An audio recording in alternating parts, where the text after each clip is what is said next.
on the Zero Hour. I'm your host, Richard RJ Eskow. There's an aspect of the recent election that hasn't gotten nearly enough attention in the media, media being driven as it is so much by personality rather than by political trends. And an informative article on that subject came from my next guest. I always enjoy having her on the program. Sarah Anderson is the director of the Global Economy Project and co-edits, inequality.org, a very useful publication, both at the Institute for Policy Studies, and she recently wrote an op-ed distributed by otherwords.org, headlined this year, voters made an end run around out-of-touch politicians, and it's about citizen-led initiatives, what they did this year, and the challenges they may face in the future. So without any further ado, Sarah Anderson, welcome back to the program. Great to be here. Thank you. So listen, what do people need to know about ballot initiatives this year?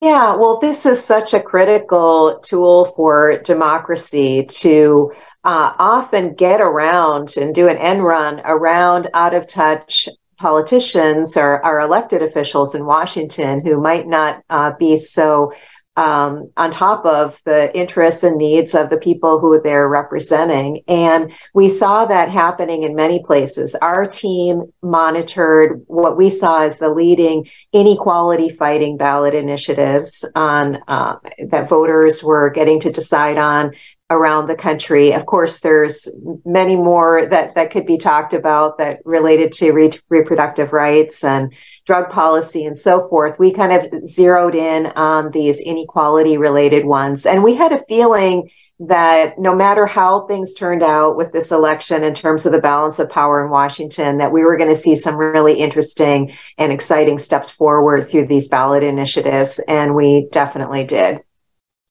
And this is not a minor phenomenon in the sense of 3 or 4 or 5 states having ballot initiatives, is it? No, this year in 30 states, people got to make decisions on ballot initiatives. And so it is something that is a very critical tool in many states across the country. I should point out that it's a tool that is under assault.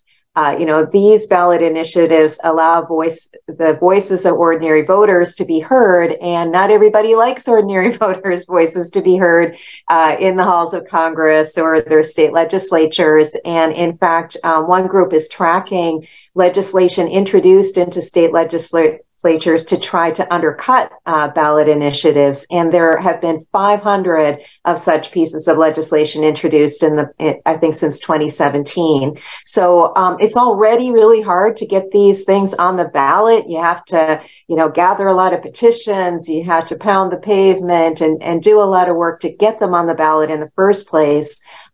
These forces want to make it much, much harder, if not impossible. And so I think that people who are inspired by the outcomes of some of these ballot initiatives should make sure that in their areas that these forces who are trying to strip away this really critical democracy tool are blocked. Well, let's start with and then we can talk about the people trying to block these initiatives. Let's talk about some of the wins, because my sense, Sarah, from previous years and previous ballot initiatives is that while this is not always the case, they've tended to be, especially in recent years, provisions or ideas that are far, you might call them, to the left of the standard political spectrum of what happens in the bipartisan field of activity, as you said, in Washington, perhaps in state houses as well, that these initiatives by and large seem to me to be get a fairly, and I'm generalizing, of course, but get a fairly broad range of support from voters of various kinds, and that as you said, they tend to be ideas outside the sort of normal political range of a field of operations. But to me, they seem to be more progressive in general than the normal field of operations. Is my impression correct? I would say so. And I think that reflects what we see in public opinion polls, that the American people are much more progressive than their elected representatives in Congress. So it really makes sense that people are using this tool to try to push the debate in a more progressive agenda, which is very popular. And maybe I'll just dive into some of the most clear examples of where progressive ballot initiatives won in very red states. And so yeah, that'd be great. The one that I think was most inspiring from an organizing point of view was the South Dakota campaign around Medicaid expansion. So people might know that for a dozen years now, the federal government has been offering states that expand Medicaid. The federal government will pay 90% of the costs. So it's like, how can you turn that down? And yet a dozen states, for ideological reasons, have refused this assistance, allowing people to fall through the cracks who make maybe a little bit too much money to qualify for Medicaid under their current state system, but a little bit too, they earn a little bit too little to be able to afford buying insurance on the ACA marketplace. And so this is a large share of our uninsured population falls into that crack. And that was the situation in South Dakota, where more than 42,000 people were in that category and not getting insured. And so people formed what they call the Love Your Neighbor campaign, and they caravanned around the state. And we're talking about faith leaders, farmers, indigenous groups, and they held conversations in places where people gather, in libraries, senior centers, grocery stores, and other places like that. And they asked them, how's your family doing when it comes to healthcare? And what they heard was story after story of people who were not able to afford the care and the insurance that they needed. And so they got those people to register to vote and encouraged them to vote for a ballot initiative around Medicaid expansion. And it passed handily in one of the reddest states in America. So I think that that organizing story should be encouraging to so many people who, are in areas like this. They made it about a moral issue and really clobbered the opposition. And another one would be Nebraska, where, you can't get much redder than this. Every member of their congressional delegation is Republican and has opposed an increase in the federal minimum wage, which has not been raised now since, I can't even count, what is it, 13 years or something? I mean, everybody knows it's been stuck at $7.25 forever. And so in Nebraska, they put the state minimum wage on the ballot to raise it to $15 an hour. And again, it passed handily. I mean, it's still hard to figure why those Republicans got reelected really easily when they're all, opposed to this policy. But it was a way, and on at least this issue, for people in deep red Nebraska to make lives a bit better for working class Americans. And so, again, I think that's really inspiring. And was the Nebraska story similar to the South Dakota situation? Was it a matter of people at a very grassroots level organizing and going from place to place, meeting to meeting, neighbor to neighbor? Was it the same kind of campaign? I know less about that one, but surely when they're collecting the signatures that they need to qualify for a ballot initiative, that involves a lot of conversations. I can imagine there were people with clipboards outside grocery stores and all having discussions about, hey, how are you doing on the wages that you're making here? It's currently $9 an hour is the state minimum in Nebraska, and now we'll phase in up to 15. So that's an exciting one. And then the other one that we're is super excited about at the Institute for Policy Studies, because we've been my colleagues have been working on this for a really long time, is a tax the rich ballot initiative that will fund public education and public transit. And I've got a colleague who was a leader of a campaign to do this years ago that failed miserably. And so a lot of thought went into how do we win this time? It was the sixth time that people have tried to get around the state constitution in Massachusetts has a flat tax for personal income. In other words, everyone pays the same rate.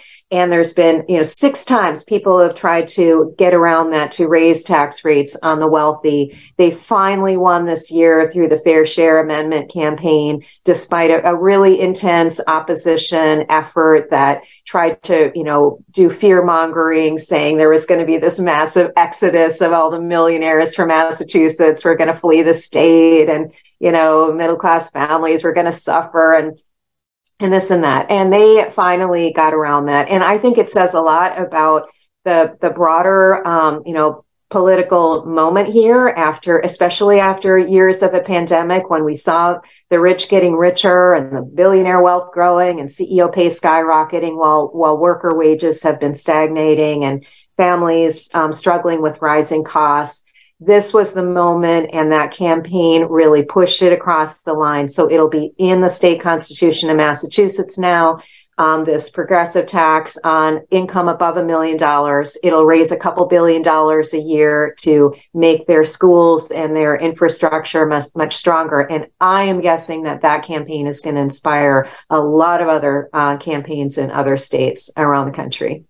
Yeah, that's really interesting because it is, of course, as we know, at the national level, this idea keeps getting raised by, the most progressive members of Congress and keeps getting shot down or is given a kind of, passive support, but nothing is done about it.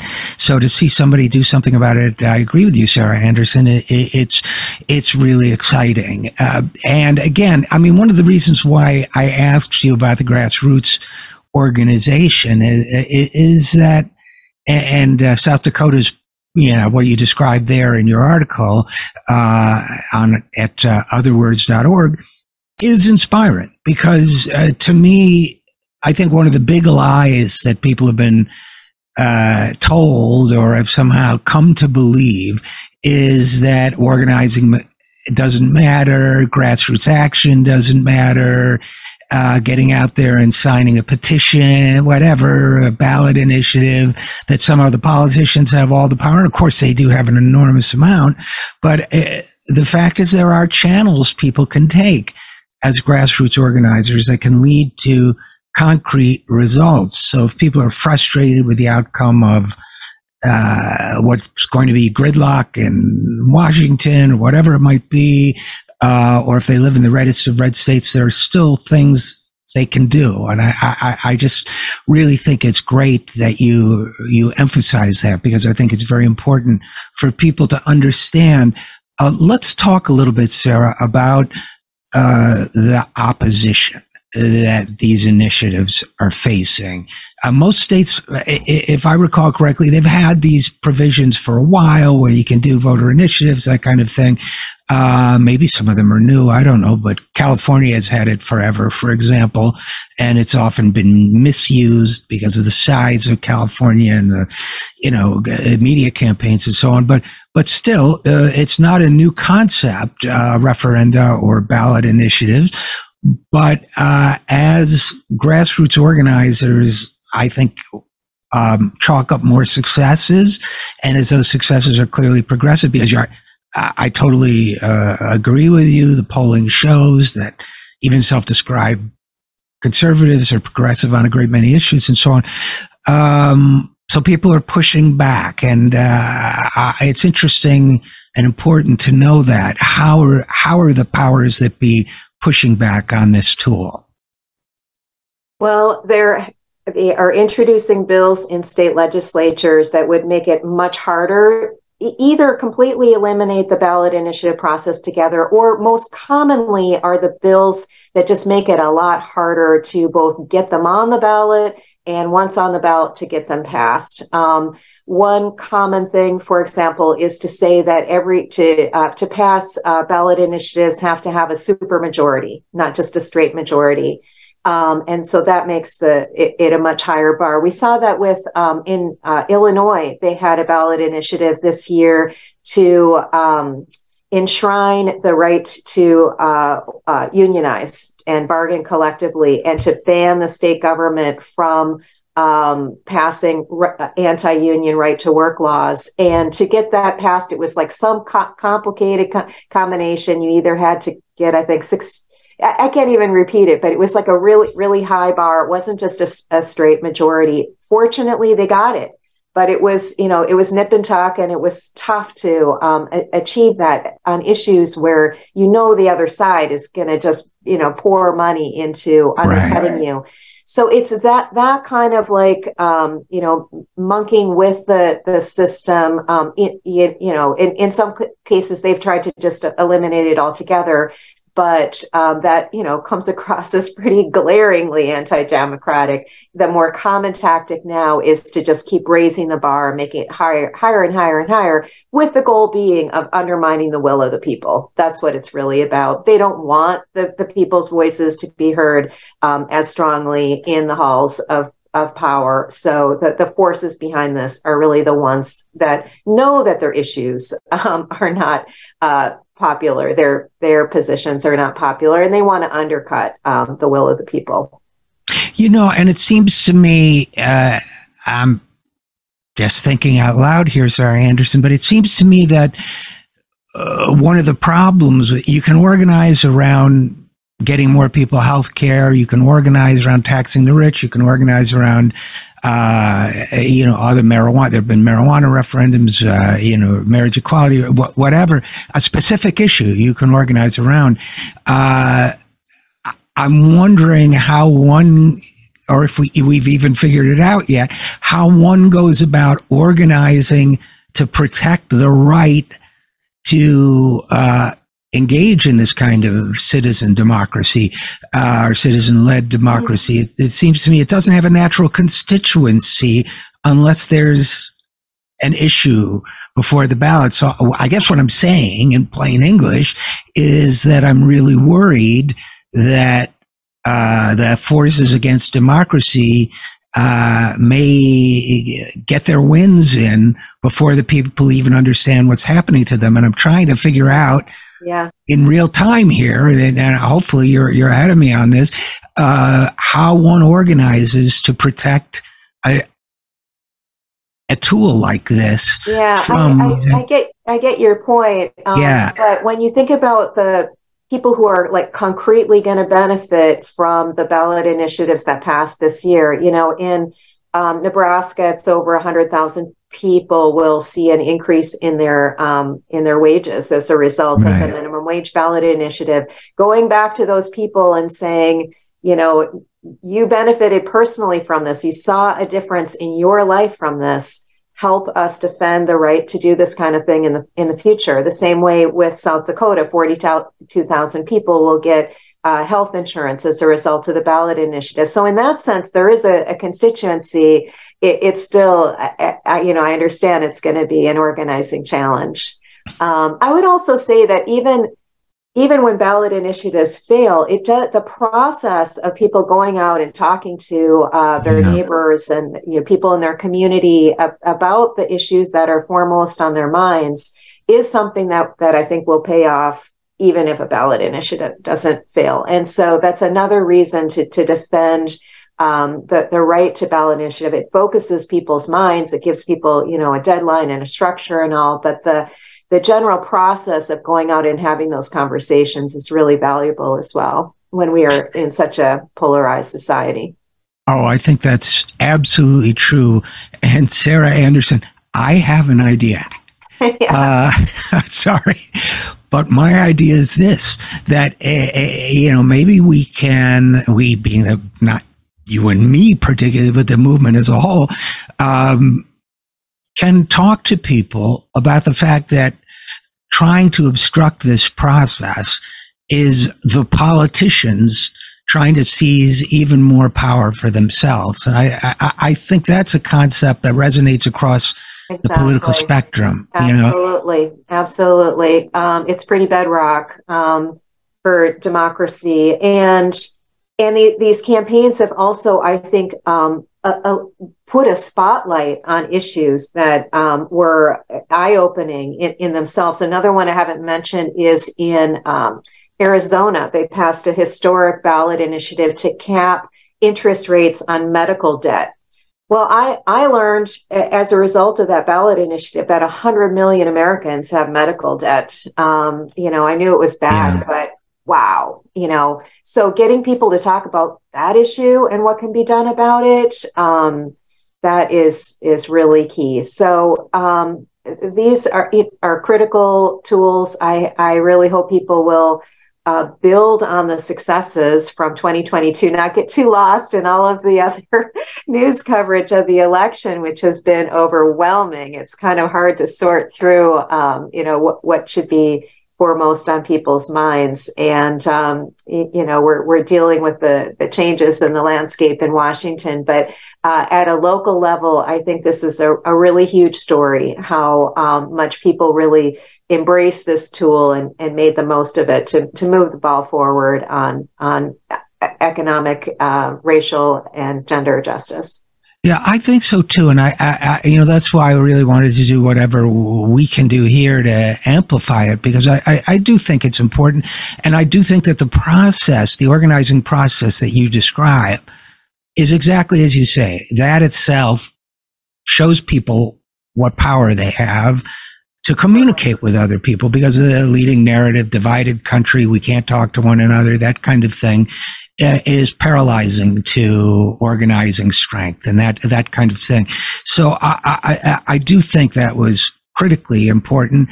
I also, I wanted to ask you, Sarah, because you're co-editor of inequality.org, someone else in your organization wrote a piece about the importance of lower income voters in this election. And, I didn't point it out yet. I'm writing a piece that addresses the fact that, I'm going wildly out of focus here. Well, Troy, we'll figure that out later. You look like Carrie Lake. You got that gauzy effect. Right. The filter. Okay, we have got to figure that out. Okay, I'm back, people. Okay, Carrie Lake. Yeah.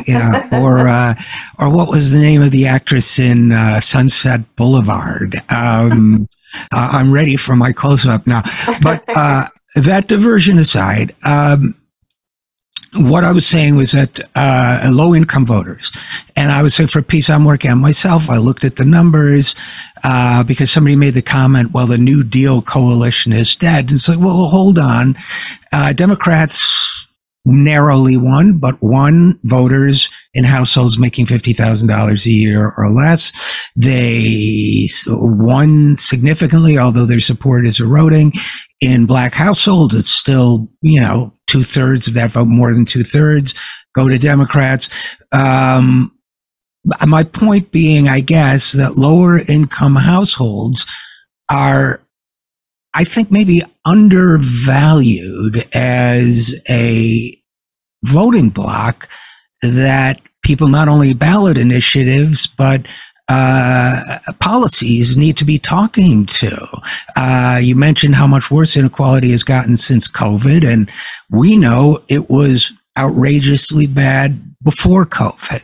So somehow it seems to me that there is a sort of, I don't know to what extent lower income voters help these ballot initiatives you're describing pass, but somehow it seems to me there's got to be a link, or there should be a link we can find between organizing for these ballot initiatives, organizing lower income voters in general, and the fact that I think the electorate overall supports helping lower income people. Democrats also, despite being, I would say, a little bit tepid in their, approach to some of these economic issues like inequality, they've done some things. They won households under 100,000 per year too. So if there must be some way to use a middle class, lower income coalition to push through this kind of politics. I don't know. Do you have any thoughts on that?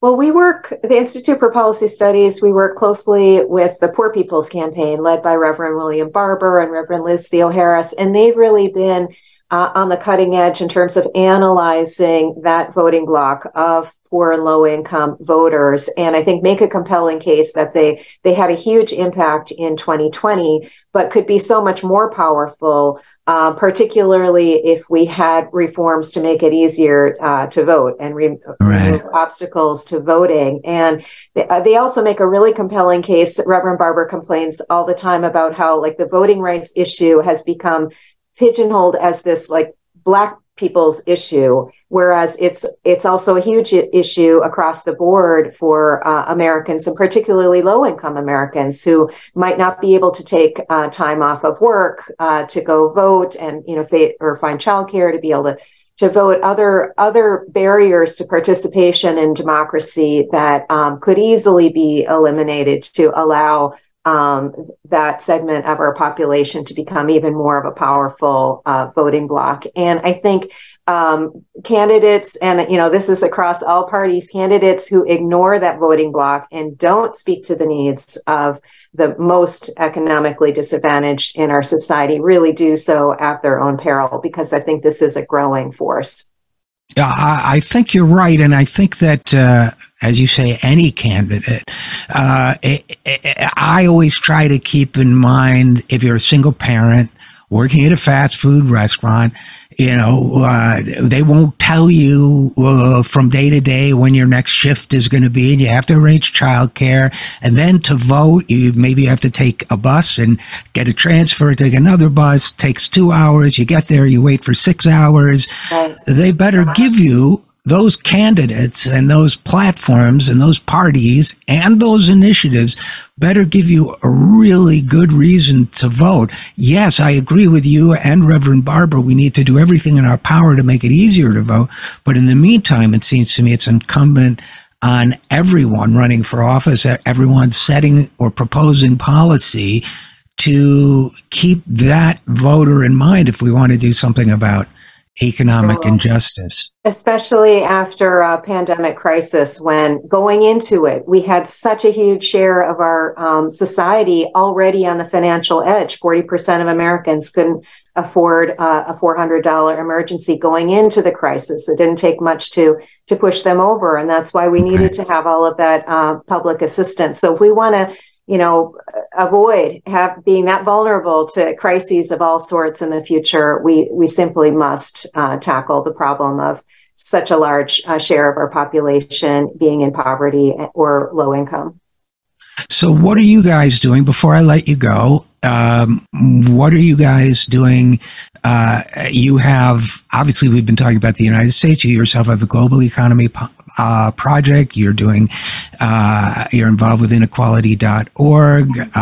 What are you guys, just in general, so people know, and what are you guys doing on the inequality issue, and where can people go to find out more? I don't mean to force you to do another hour. I'm just, just briefly. Yeah. Well, thanks for the question. We'd love to have people sign up for our free weekly newsletter on inequality. You can do that on the homepage of inequality.org. And there you'll find a constant stream of ideas and, showcasing of campaigns fighting inequality.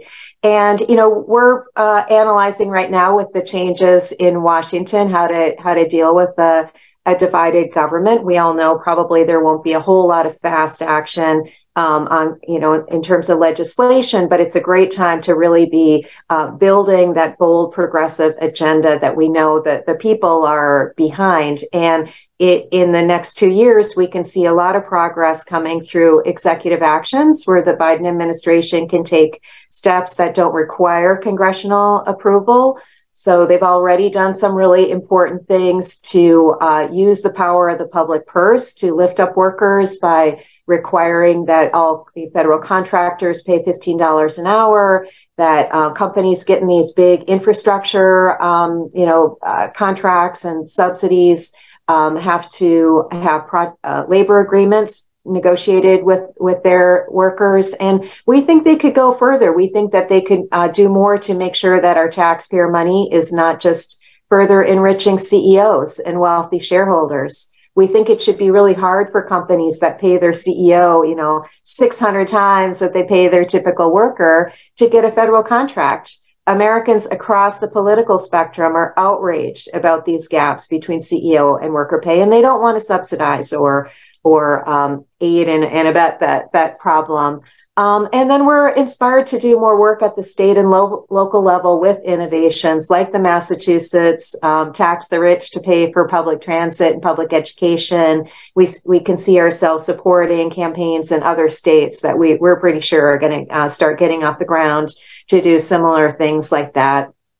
I've also been involved in taxes that are in place now in both San Francisco and Portland, Oregon, to increase the corporate tax rate on companies that have big gaps between CEO and worker pay. We think that would be popular in a lot of other places. They're using that to raise revenue, to fight homelessness and do other things. There's also another ballot initiative that passed in LA is a mansions tax. So if you sell a house for more than $10 million, you pay an extra surtax on that can go into funding affordable housing.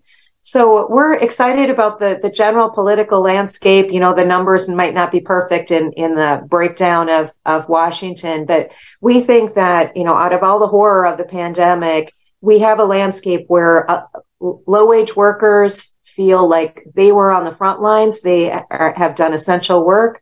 They deserve to be respected. They need to be fairly rewarded. We're thrilled to see the surge in unionization, and we're looking for more ways to support those movements.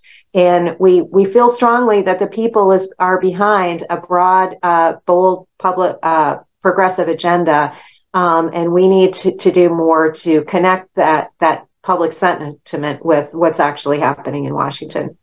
Well, I guess we'll close with this, but I was thinking of asking you before we go, what I sometimes ask people, are you pessimistic, optimistic? What's your general mood these days?